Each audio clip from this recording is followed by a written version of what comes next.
अगस्त 2023 में डॉलर रुपए की कदर में 300 क्रॉस कर गया तो डॉलर की स्मगलिंग के रोकने के लिए कानून नाफिज करने वाले इदारे हरकत में आए।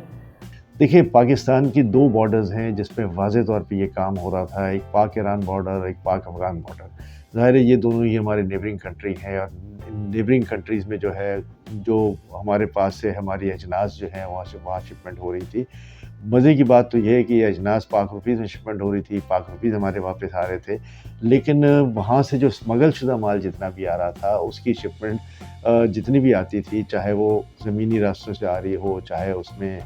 लोग गाड़ियों में ला रहे हों या चाहे टैंकरों में ला रहे हों या चाहे ट्रकों में ला रहे हों, उनकी जो पेमेंट पाकिस्तान में आकर डिलीवरी पे होती थी वो पेमेंट यूएस डॉलर्स में होती थी और यूएस डॉलर में पेमेंट होने की वजह से जो है वो ओपन मार्केट में डॉलर की एक तलब हो गई थी। तो जहाँ तलब और रसद का जब फ़र्क आ जाएगा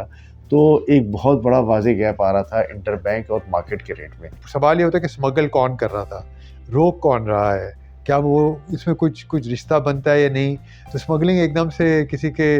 डंडे के ज़ोर से कैसे हो जाती है और पहले क्यों नहीं की? क्या वजह थी कि अगर ये इतनी सिंपल सी चीज़ है तो इसको क्यों नहीं रोका गया? जाहिर है कि जब पॉलिटिकल गवर्नमेंट गई, एक इंटरिम गवर्नमेंट आ गई,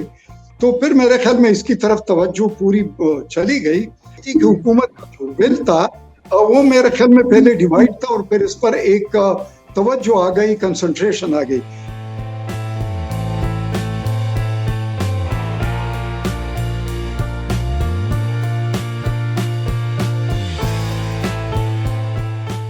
क्योंकि आपके पास डॉलर था नहीं, आपने तकरीबन 1 साल 1.5 साल से जो है वो तो आपने बिल्कुल ना एलसी खोल लिए थे आप, ना जो है रॉ मटेरियल आ रहा था। जो उन्होंने नया जो माल उनको असेंबलिंग करने था उसके बाद जो उन्होंने प्राइस बढ़े तो उसकी वजह से तकरीबन कोई आप समझ सकते हैं कोई 50 से 60% का जो है वो फ़र्क आया है इसमें। कुछ मराकिज़ थे जो कि खुसूसी तौर पर क्वेटा और खैबर पुख्तूनख्वा में पेशावर ये तकरीबन मराकिज़ थे जहाँ पर मनी एक्सचेंजर बैठे होते थे या इसके अलावा बाकी जो लोग आ जाते थे, कोई इलाज के लिए आ जाते थे या एजुकेशन के लिए आ जाते थे तो अपने साथ इधर से डॉलर एक्सचेंज करके ले जाते थे। ये स्पेकुलेशन हो रही थी, लोग पैसे जमा अपनी जगह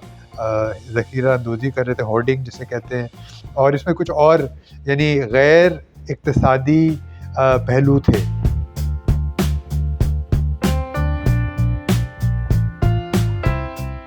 हम ये समझते हैं कि इस वक्त लोगों के पास 8-9 बिलियन डॉलर जो है वो घरों में पड़ा हुआ है, बैंकों के लॉकर्स में पड़ा हुआ है और वो भी फिर बाहर आएगा कि लोग ये समझेंगे कि जी अब तो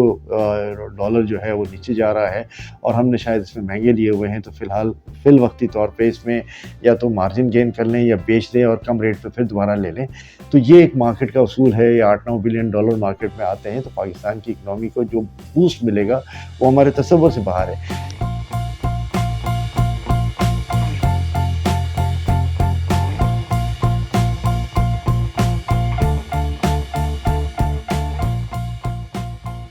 जिस तरह जो प्राइस बढ़ाई गई, जो प्राइस बढ़ी उसको जो है उसको कंट्रोल करना चाहिए जो इदारे हैं, और जिससे प्राइस जिन्होंने बढ़ाया और जब डॉलर कम हो रहा है तो इदारे कहाँ हैं, वो इदारे उनको जो है पाबंदी करें कि वो प्राइस जो है कम करें।